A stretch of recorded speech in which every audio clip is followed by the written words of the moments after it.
Hey guys, कैसे हैं आप सब। I hope you are doing well. I am Chandeep, welcome to chessy circle. तो आज से हम लोग डिस्कस करेंगे यूपी पीसीएस 2021 टेस्ट सीरीज़, ठीक है। और ये ध्येय आईएएस की टेस्ट सीरीज़ है और ये बहुत ही इंपॉर्टेंट होती है यूपी पीसीएस के लिए, ठीक है। और जो तुम्हारा यूपी पीसीएस के लिए दो टेस्ट सीरीज बहुत इंपॉर्टेंट होती हैं। एक तो होती है आपकी ध्येय आईएएस की और एक होती है दृष्टि की, ठीक है। तो ये दो इंपॉर्टेंट टेस्ट सीरीज होती हैं। अगर इन टेस्ट सीरीजों को आप लोगों ने सॉल्व कर लिया तो समझ लो आपका प्रीलिम्स तो नहीं रुकेगा यूपी पीसीएस के लिए, ठीक है। क्योंकि ये मेरा पर्सनल एक्सपीरियंस है, मैं भी इसको दे चुका हूँ, ठीक है। यूपी पीसीएस का भी दे चुका हूँ और उसका मेंस भी लिख चुका हूँ मैं, ठीक है। तो इसमें कोई दिक्कत वाली बात नहीं है। मैंने इसको पर्सनली फील किया है, इसीलिए मैं आप लोगों के लिए सॉल्व करवा रहा हूँ।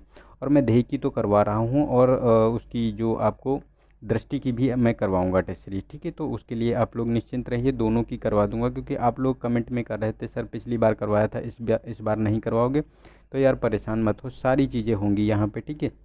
मेरा चैनल इसीलिए बनाया है कि हिंदी माध्यम के बच्चों के लिए ये हम विशेषकर बनाए हैं, ठीक है। उन्हीं के लिए है और ये उन्हीं के लिए चलेगा, ठीक है। तो आप लोग निश्चिंत रहिए और इसको बस देखो, मैं जितना पढ़ा रहा हूँ आप उतना फॉलो करते जाइए। करंट अफेयर आता है हमारा, मंथली करंट अफेयर भी मैं बना रहा हूँ अब, ठीक है, पिछले मंथ से। और ये हमारा टेस्ट सीरीज चल रहा है, ठीक है। इतना अगर आप लोग फॉलो कर लोगे ना तो प्रीलिम्स तो नहीं रुकेगा, चाहे वो आईएएस का हो चाहे पीसीएस का हो। क्योंकि आईएएस की हम जो विजन आईएएस की टेस्ट सीरीज और जो इनसाइट की टेस्ट सीरीज होती है इसको भी हम साथ साथ सॉल्व करवा रहे हैं, ठीक है। तो आप लोग चाहे पीसीएस की तैयारी करो या आईएएस की तैयारी करो, दोनों की आपको यहाँ पे टेस्ट सीरीज मिलेगी, ठीक है। तो उसके लिए मटेरियल भी मिलेगा, करंट अफेयर भी अगर आप मंथली वाला देख लेते हैं, ठीक है। और डेली टॉपिक में देता हूँ एक टॉपिक जो ज़्यादा न्यूज़ में रहा होता है और जिससे क्वेश्चन बनने के चांस होते हैं, ठीक है। तो उसी को देख सकते हैं। और आर्ट एंड कल्चर का भी हमने स्टार्ट किया है, तो वो भी आप लोग देख सकते हैं इसको, ठीक है। तो चलते हैं क्वेश्चन नंबर 1 पे इसमें, ठीक है। और ये मतलब टेस्ट नंबर पहला है, ये मेरिट टेस्ट होता है ध्येय का, तो उसी से मैंने उठाया है। उसके बाद हमारा पॉलिटी का आएगा, ठीक है। नहीं, पहला हिस्ट्री का है शायद, हाँ हिस्ट्री का आएगा। उसके बाद जो भी अगला होगा तो हम मतलब सीरियल वाइज अपना एक से लगाकर 15 टेस्ट हैं शायद, 15, हाँ 15 हैं, 15 के 15 टेस्ट मैं यहाँ सॉल्व करवाऊँगा। लेकिन बस आप लोगों को बस सहयोग करना है कि भाई देखो, मैं टेस्ट सॉल्व करवाऊँगा तो आप लोगों को देखना पड़ेगा। कभी कभी क्या होता है कि आप लोग यार मतलब कहते हो पहले कि ये चीज़ लेकर आओ और बाद में देखना बंद कर देते हो। तो यार बता दिया करो, क्यों एनर्जी में उसमें वेस्ट करूँ अपनी, ठीक है। तो आप लोग बता दीजिए कि अगर कोई दिक्कत आ रही, समझ में नहीं आ रहा तो बताइए, ठीक है। तो उसमें मैं सुधार करूँ। लेकिन ये कोई बात नहीं होती कि आप लोग पहले कहते हो कि सर ये टेस्ट सीरीज लाओ वो टेस्ट सीरीज लाओ और उसके बाद आप लोग देखना बंद कर देते हो। थोड़ा सा मतलब डिमोटिवेशन फील ही होता है यार, इतना रिस्क लेके तो मैं टेस्ट सीरीज सॉल्व करा रहा हूँ, कॉपीराइट आ जाए तो उसमें भी दिक्कत हो सकती है, ठीक है।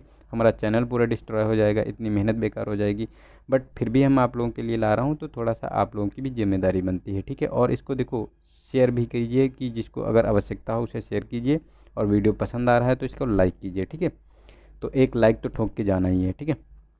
तो चलते हैं क्वेश्चन नंबर 1 पे, ठीक है। तो इसमें कहा गया कि निम्नलिखित जलधाराओं में से कौन सी गर्म जलधाराएं हैं। तो फर्स्ट स्टेटमेंट है हमारा फॉकलैंड है, सेकंड है कि ब्राज़ील है, थर्ड है लेब्राडोर है और फोर्थ है कनारी है। तो इसमें देखो, अगर गर्म जलधारा की बात करें तो इसमें जो ब्राज़ील की धारा है ये आपको गर्म जलधारा देखने को मिलेगी, ठीक है। लेकिन कनारी है ये ठंडी धारा है, आपको ये अटलांटिक महासागर में देखने को मिलेगी, ठीक है। और लेब्राडोर भी ये ठंडी है, फॉकलैंड भी ठंडी है। तो हमारा सेकेंड स्टेटमेंट सही है, तो हमारा सी वाला ऑप्शन इसका सही हो गया, ठीक है। तो हमारी ब्राज़ील जो है ये दक्षिणी अटलांटिक में देखने को मिलती है, ब्राज़ील के पास, ठीक है।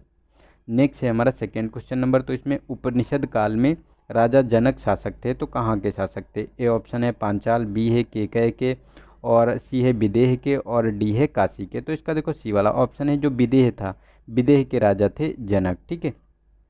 तो हमारा सी वाला ऑप्शन सही हो गया। नेक्स्ट है हमारा क्वेश्चन नंबर थर्ड। तो इसमें कहा गया कि निम्नलिखित अभिलेखों में से किस एक को नहरों की जानकारी देने वाला प्रथम अभिलेख माना जाता है। तो फर्स्ट ए ऑप्शन है हमारा रूमीदेई स्तंभ लेख, सेकेंड है कि हाथी गुफा अभिलेख, सी है कि जूनागढ़ अभिलेख, और डी है इनमें से कोई नहीं। तो देखो, अगर नहरों की जो जानकारी देने वाला प्रथम अभिलेख की बात करें तो ये हाथी गुफा अभिलेख देखने को मिलेगा। तो इसमें इसका जो वर्णन किया गया है, ठीक है। तो इसमें नहरों का मतलब विकास किया गया है, तो उसके बारे में इसका वर्णन है इसमें, ठीक है। नेक्स्ट है फोर्थ क्वेश्चन नंबर। तो इसमें कहा गया कि गुप्त काल में अग्रहार एक प्रकार था। तो ए ऑप्शन है सिंचाई का कर का, बी है मंदिर एवं ब्राह्मणों को दान में प्रदत्त भूमि, सी है एक प्रकार का यंत्र जो सिंचाई में काम आता है, और डी है कि एक जासूस जो राजा को राज्य गतिविधियों से संबंधित जानकारी देता है। तो देखो ये हमारा इसमें बी वाला ऑप्शन सही है, क्योंकि जो मंदिरों में ब्राह्मण होते थे, ब्राह्मण को जो मंदिरों एवं ब्राह्मणों को दान में जो प्रदत्त भूमि होती थी उसी को अग्रहार कहा जाता था इसमें, ठीक है। तो हमारा बी वाला ऑप्शन सही हो गया। नेक्स्ट है हमारा क्वेश्चन नंबर 5। इसमें कवि बाणभट्ट की कृति से किस एक सम्राट के समय की विस्तृत सूचना मिलती है? तो हर्ष ए ऑप्शन है, ठीक है।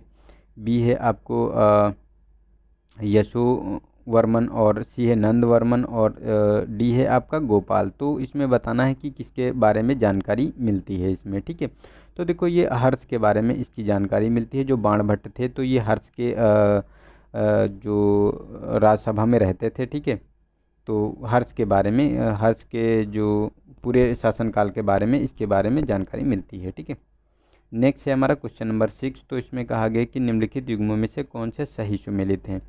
तो फर्स्ट है कि मठ दिया हुआ है और प्रदेश दिए हुए हैं कि कहाँ कौन सा मठ है। तो श्रृंगेरी की बात करें तो श्रृंगेरी मठ कर्नाटक में, ज्योतिर्मठ की बात करें हिमाचल प्रदेश में, पुरी की बात करें तो ये उड़ीसा में है, और द्वारिका की बात करें तो गुजरात में है।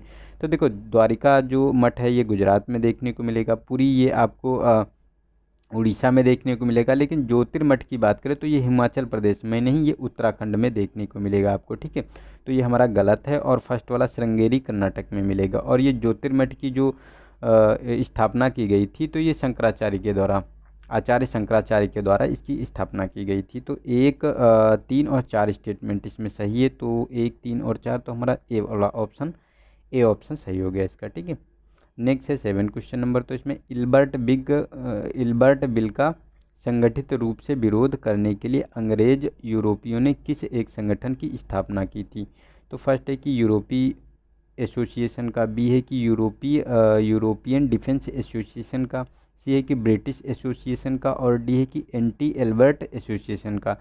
तो इसमें जो एल्बर्ट बिल आया था उसके विरोध के लिए जो अंग्रेज थे इन्होंने यूरोपियन डिफेंस एसोसिएशन की स्थापना की थी, ठीक है, ताकि उस जो ये इल्बर्ट बिल आया था उसको वापस लिया जाए सरकार के द्वारा। ये बिल विवाद क्या था, क्योंकि इसमें क्या था कि जो इंडिया के जज हुआ करते थे उनको जो अंग्रेजी जज थे उनके समान अधिकार प्राप्त हो गए थे, कि अगर कोई भी मतलब अंग्रेजी किसी भी अंग्रेज का कोई भी मामला अगर इंडियन कोर्ट में आता है तो उसको इंडियन जो जज है वो उसकी सुनवाई कर सकता है, लेकिन पहले ऐसा नहीं हुआ करता था। तो इसीलिए इन्होंने विरोध कर दिया कि नहीं, ऐसा नहीं हो सकता, हमारा जो भी कोई मामला है वो अंग्रेज जज ही उसका न्याय करेगा, ठीक है। तो यही पूरा विवाद था इसमें, ठीक है। तो बी वाला ऑप्शन सही हो गया।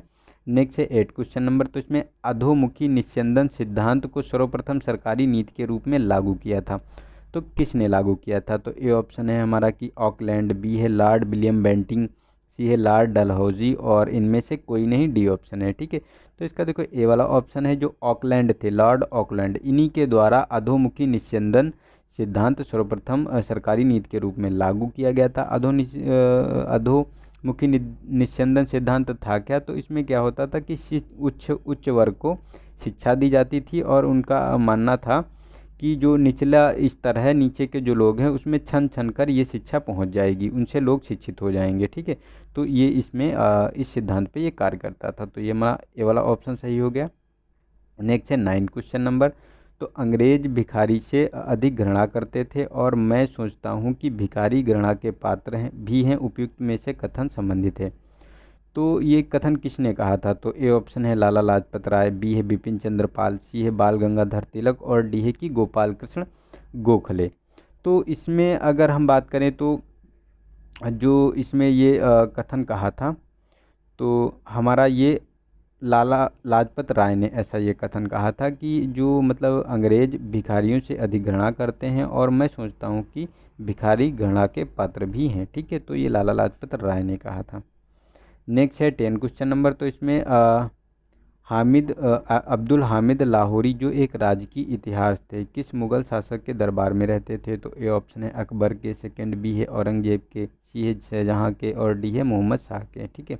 तो देखो ये सी वाला ऑप्शन सही है, ये शाहजहाँ के दरबार में रहते थे, ठीक है। तो इन्होंने ही जो पादशाहनामा जो लिखा था, ठीक है, उसी में इसके बारे में चर्चा मिलती है, ठीक है। नेक्स्ट है 11 क्वेश्चन नंबर। तो इसमें कहा गया कि निम्नलिखित में से कौन से सही सुमेलित हैं। तो फर्स्ट है कि भारतीय पत्रकारिता का राजकुमार तो क्रिस्टो दासपाल, और भारतीय समाचार पत्र का मुक्तिदाता तो ये चार्ल्स मेटकॉफ था, और देशी भाषा समाचार पत्र अधिनियम 1878 का तो लॉर्ड लिटन था, ठीक है। तो इसमें देखो ये देशी भाषा समाचार पत्र जो आया था अधिनियम, ये 1878 में लॉर्ड लिटन के समय आया था, ठीक है। और भारतीय समाचार पत्रों का मुक्तिदाता इसे चार्ल्स मेटकॉफ को कहा जाता है, क्योंकि इसने ये जो इसको ख़त्म कर दिया था, ठीक है। और ये जो भारतीय पत्रकारिता का राजकुमार तो ये क्रिस्टो दास पाल था, ठीक है। जो तीनों स्टेटमेंट सही है, तो हमारा डी वाला ऑप्शन इसका सही हो गया, ठीक है। नेक्स्ट हमारा 12 क्वेश्चन नंबर। तो इसमें कहा गया कि निम्नलिखित सूफी संतों में से कौन एक अपने उदार सहिष्णु दृष्टिकोण के कारण महबूब ओ इलाही के नाम से प्रसिद्ध थे। तो इसमें मोइनुद्दीन चिश्ती ए ऑप्शन है, निजामुद्दीन औलिया बी ऑप्शन है, शेख शहाबुद्दीन सी, और बख्तियार काकी, ठीक है। तो इसमें अगर बात करें तो ये निजामुद्दीन जो औलिया थे इन्हें ही महबूब ए इलाही के नाम से जाना जाता था, क्योंकि ये उदार और सहिष्णु थे, ठीक है। तो हमारा बी वाला ऑप्शन इसका सही हो गया, ठीक है। नेक्स्ट है क्वेश्चन नंबर 13। तो इसमें कहा गया कि निम्नलिखित कथनों पर विचार कीजिए। तो फर्स्ट है कि कर्नाटक का प्रथम युद्ध सेंट थोमे के युद्ध के लिए स्मरणीय है, और सेकेंड है कि ब्रिटिश ईस्ट इंडिया कंपनी ने बम्बई फ्रांसीसियों से प्राप्त किया था। तो देखो ये गलत है, बम्बई जो था वो पुर्तगालियों से उपहार में मिला था जो ईस्ट इंडिया कंपनी को, तो ये हमारा गलत है। और फर्स्ट वाला स्टेटमेंट सही है, क्योंकि कर्नाटक का प्रथम जो युद्ध हुआ था, ठीक है, इसे सेंट थोमे के युद्ध के लिए जाना जाता है, ठीक है। तो हमारा ए वाला ऑप्शन इसका सही हो गया। नेक्स्ट है क्वेश्चन नंबर 14। तो इसमें कहा गया कि निम्नलिखित घटनाओं में से कौन सी एक कालक्रम के अनुसार अंतिम स्थान पर है। तो फर्स्ट है कि व्यक्तिगत सत्याग्रह, सेकेंड है कि बम्बई में नौसैनिक विद्रोह और बेवेल योजना, और डी है कि भारत छोड़ो आंदोलन, ठीक है। तो इसमें कौन सी घटना मतलब सबसे अंतिम हुई है, तो ये बात करनी है। तो इसमें अगर सबसे अंतिम घटना की बात करें तो ये जो बम्बई में नौसैनिक विद्रोह हुआ था, तो ये हमारा बी वाला ऑप्शन इसका सही है, क्योंकि ये जो नौसैनिक विद्रोह देखने को मिला था ये 1946 में देखने को मिला था, ठीक है। तो ये सबसे बाद में हुआ था, और भारत छोड़ो आंदोलन तो 1942 में, आप लोग तो पता ही होगा, ठीक है। बेवेल योजना की बात करें तो 1945 में आई थी ये। और व्यक्तिगत सत्याग्रह की बात करें अगर हम, तो जो ये व्यक्तिगत सत्याग्रह हुआ था ये 1940 में हुआ था, ठीक है। तो इस प्रकार ये आप देख सकते हैं, तो बी वाला ऑप्शन सही हो गया। नेक्स्ट है 15 क्वेश्चन नंबर। तो इसमें कहा गया कि निम्नलिखित में से कौन सा युग्म सही सुमेलित नहीं है। तो ये देखो इन चीज़ों को ध्यान रखना है कि इसमें सही पूछा गया है या गलत पूछा गया है, ठीक है। तो ए ऑप्शन है कि Indu Prakash, M G Ranade, second है कि नेटिव ओपिनियन, बी ऑप्शन तो बी एन मांडलिक मतलब बी एन मांडलिक, और सी है बॉम्बे क्रॉनिकल तो गोपाल कृष्ण गोखले, और डी है कि इंडियन मिरर देवेंद्र नाथ टैगोर। तो इसमें किसके द्वारा कौन सी पुस्तक सुमेलित नहीं है, ठीक है। तो देखो ए वाला ऑप्शन तो सही है, क्योंकि इंदु प्रकाश जो है जो एम जी रनाडे के द्वारा जो ये चलाया गया था, ठीक है। बी वाला अगर बात करें हम तो इसमें ये बी ऑप्शन जो है, तो इसमें नेटिव ओपिनियन की बात करें तो बी एन मांडलिक के द्वारा स्टार्ट किया गया था, लेकिन ये सी वाला ऑप्शन ये गलत है, क्योंकि ये जो बॉम्बे क्रॉनिकल था ये गोपाल कृष्ण गोखले के द्वारा नहीं बल्कि जो फिरोज शाह मेहता थे, ठीक है, इनके द्वारा स्टार्ट किया गया था। तो ये हमारा गलत है, और डी वाला भी हमारा सही है, तो क्योंकि इंडियन मिरर जो है ये देवेंद्र नाथ टैगोर ने इससे स्टार्ट किया था। तो हमारा सी वाला ऑप्शन इसका सही हो गया, ठीक है, ये गलत है। नेक्स्ट है हमारा 16 क्वेश्चन नंबर। तो इसमें बताना है कि कौन एक बेमेल है, ठीक है। तो विटामिन्स दिए हुए हैं और उनकी कमी से होने वाले रोग बताना है हमको। तो ए ऑप्शन है विटामिन 6 तो चर्म रोग, विटामिन B12 रुधिर क्षीणता यानी रक्त क्षीणता, ठीक है, रक्त में कमी, और विटामिन ई की बात करें तो जनन शक्ति में कमी, और विटामिन ए की बात करें तो स्कर्वी। तो देखो विटामिन ए से स्कर्वी नहीं होता है, स्कर्वी विटामिन सी से देखने को मिलता है, ठीक है। तो हमारा ये डी वाला गलत है, और गलत पूछा गया है, तो हमारा डी वाला ऑप्शन सही हो गया, और ये तीनों हमारे सही हैं इसमें, ठीक है। नेक्स्ट है 17। तो सूची 1 को सूची 2 से मिलान करना है इसमें, ठीक है। तो फर्स्ट है हमारा कि इसमें वर्णक दिए हुए हैं और उनका प्रभाव क्या होता है ये बताना है। तो लाइकोपिन की बात करें तो ये मिर्च की तीक्ष्णता, कैप्साइसिन की बात करें तो टमाटर का लाल रंग, और जेंथोफिल की बात करें तो ये हल्दी में पीला रंग, और एंथोसाइनिन सेब के फल में लाली। तो देखो एंथोसाइनिन से तो आपको सेब के फल में लाली देखने को मिलेगी। जेंथोफिल जो होता है ये हल्दी में पीला रंग प्रदान करता है, लेकिन कैप्साइसिन जो होता है वो मिर्च में तीखापन ये लाता है, और लाइकोपिन से टमाटर लाल रंग का होता है। ठीक है, तो ये हमारा अगर इसमें ऑप्शन की बात करें तो हमारा स्टेट इसमें सही हो जाएगा 2 1 3 4 होना चाहिए हमारा। ठीक है, तो कौन सा इसमें 2 1 3 4 है, तो 2 1 3 4, तो हमारा बी वाला ऑप्शन इसका सही हो गया। ठीक है, नेक्स्ट है हमारा क्वेश्चन नंबर 18। तो इसमें कहा गया कि निम्नलिखित सूक्ष्म जीवधारियों में से कौन सा एक भोजन के विषाक्त होने के लिए उत्तरदायी है। तो फर्स्ट है कि एजोरिस्पलम,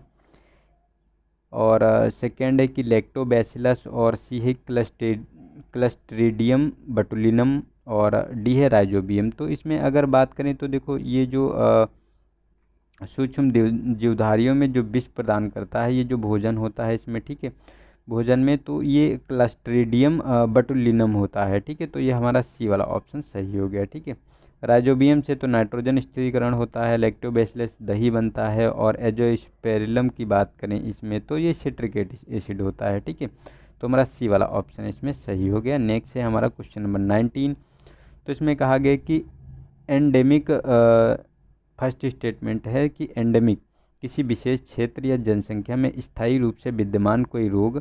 ठीक है, और एपिडेमिक की बात करें तो कोई संक्रामक रोग जो किसी निश्चित संख्या में कम समय में तेजी से फैलता है, और डी है कि पैंडेमिक, तो एपिडेमिक स्थिति का संपूर्ण विश्व में विस्तार।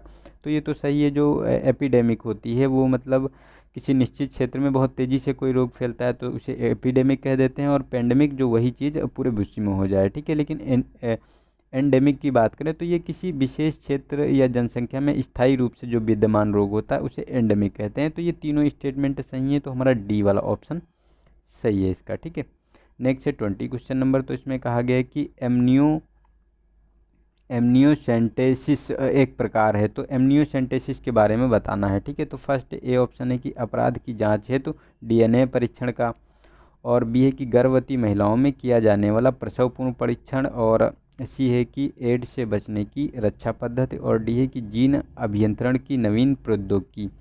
तो इसमें अगर बात करें कि एमनियोसेंटेसिस जो होता है ये आपको गर्भवती महिलाओं में किए जाने वाला जो प्रसव पूर्व परीक्षण होता है, ठीक है, तो उसके बारे में ये बात करता है। तो हमारा बी वाला ऑप्शन सही हो गया।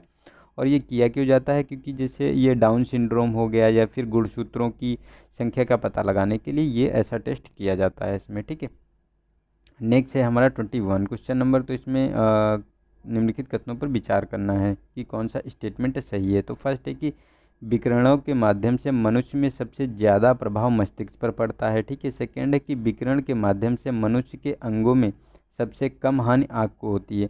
तो देखो ये गलत है स्टेटमेंट, ये दोनों का अपोजिट कर दिया गया है, क्योंकि विकिरणों के माध्यम से सबसे ज़्यादा प्रभाव आँख पे पड़ता है। ठीक है, और जो सबसे कम की बात की जा रही है तो ये मस्तिष्क पे पड़ता है। ठीक है, तो ये अपोजिट कर दिया गया दोनों का है, तो दोनों स्टेटमेंट हमारे गलत हो गए, तो हमारा डी वाला ऑप्शन इसका सही हो गया। ठीक है, नेक्स्ट है हमारा 22 क्वेश्चन नंबर। तो इसमें कहा गया कि अंतराद्रव्यी जालिका और राइबोसोम की भूमिका कोशिका में महत्वपूर्ण होती है, क्योंकि इन्हें कोशिका का पावर हाउस माना जाता है। बी है ये कोशिका में प्रोटीन संश्लेषण में महत्वपूर्ण भूमिका निभाते हैं। सी है ये जीव द्रव्य को घेरे रहते हैं, और डी है इनमें से कोई नहीं। तो देखो ये अगर बात करें तो ये बी वाला ऑप्शन सही है, क्योंकि ये जो होते हैं ये कोशिका में प्रोटीन संश्लेषण में महत्वपूर्ण भूमिका निभाते हैं, इसीलिए ये इम्पोर्टेंट होते हैं। ठीक है, नेक्स्ट है 23। तो इसमें कहा गया कि निम्नलिखित में से कौन सा जल से हल्का होने के कारण जल पर तैरने लगता है। तो एल्युमिनियम है ए ऑप्शन, बी है मैंगनीज, सी है मैग्नीशियम, और डी है सोडियम। तो देखो ये डी वाला ऑप्शन सही है, सोडियम। सोडियम जो होता है इसमें आपको इसका जो घनत्व होता है आपेक्षिक घनत्व ये 0.97 देखने को मिलता है, तो बहुत कम देखने को मिलता है, तो इसीलिए ये जल पे तैरने लगता है। नेक्स्ट है 24। तो इसमें निम्नलिखित में से कौन सा एक कथन धारवाड़ क्रम की चट्टानों से संबंध में सत्य है। तो ये मतलब ए ऑप्शन है, ये प्राचीनतम परतदार चट्टानें हैं। सेकंड है कि अरावली पर्वत का निर्माण इसी क्रम की चट्टानों से हुआ है। और सी है कि असम के पठारी भागों में ये शिलांग श्रेणी के नाम से विस्तृत हैं। तो डी वाला है ये सभी, ठीक है, ये सभी कथन सत्य हैं। तो हमारा देखो डी वाला ऑप्शन सही है, क्योंकि इसमें जो ये असम के पठारी क्षेत्र में जो ये चट्टानें हैं, इन्हें शिलांग श्रेणी के नाम से जाना जाता है। और अरावली पर्वत का निर्माण इसी क्रम की चट्टानों से हुआ है, और ये प्राचीनतम परतदार चट्टानें हैं। तो ये तीनों स्टेटमेंट सही हैं धारवाड़ के बारे में, ठीक है। तो ये डी वाला ऑप्शन सही हो गया। नेक्स्ट है 25 क्वेश्चन नंबर। तो इसमें कहा गया कि सूची 1 को सूची 2 से मिलान करना है। तो इसमें सूची 1 में जनजातियां हैं और सूची सेकंड में संबंधित क्षेत्र दिए हुए हैं, ठीक है। तो कहाँ की जनजाति कहाँ से संबंधित है ये बताना है। तो बोरो की बात करें तो ये ब्राज़ील, नबा की बात करें तो सूडान, और फुलानी की बात करें दक्षिण अफ्रीका, और बंतू की बात करें तो पश्चिमी अफ्रीका। तो देखो फुलानी जो है ये आपको पश्चिमी अफ्रीका में देखने को मिलेगी, और बंतू जो है ये दक्षिणी अफ्रीका में देखने को मिलेगी, और बोरो है ये तो ब्राज़ील में, और ये नबा है ये सूडान में। तो 1 2 4 3 होना चाहिए हमारा स्टेटमेंट, ठीक है। तो 1 2 4 3, तो हमारा डी वाला ऑप्शन इसका सही हो गया, ठीक है। नेक्स्ट है हमारा 26 क्वेश्चन नंबर। तो इसमें झील और नगर दिए हुए हैं।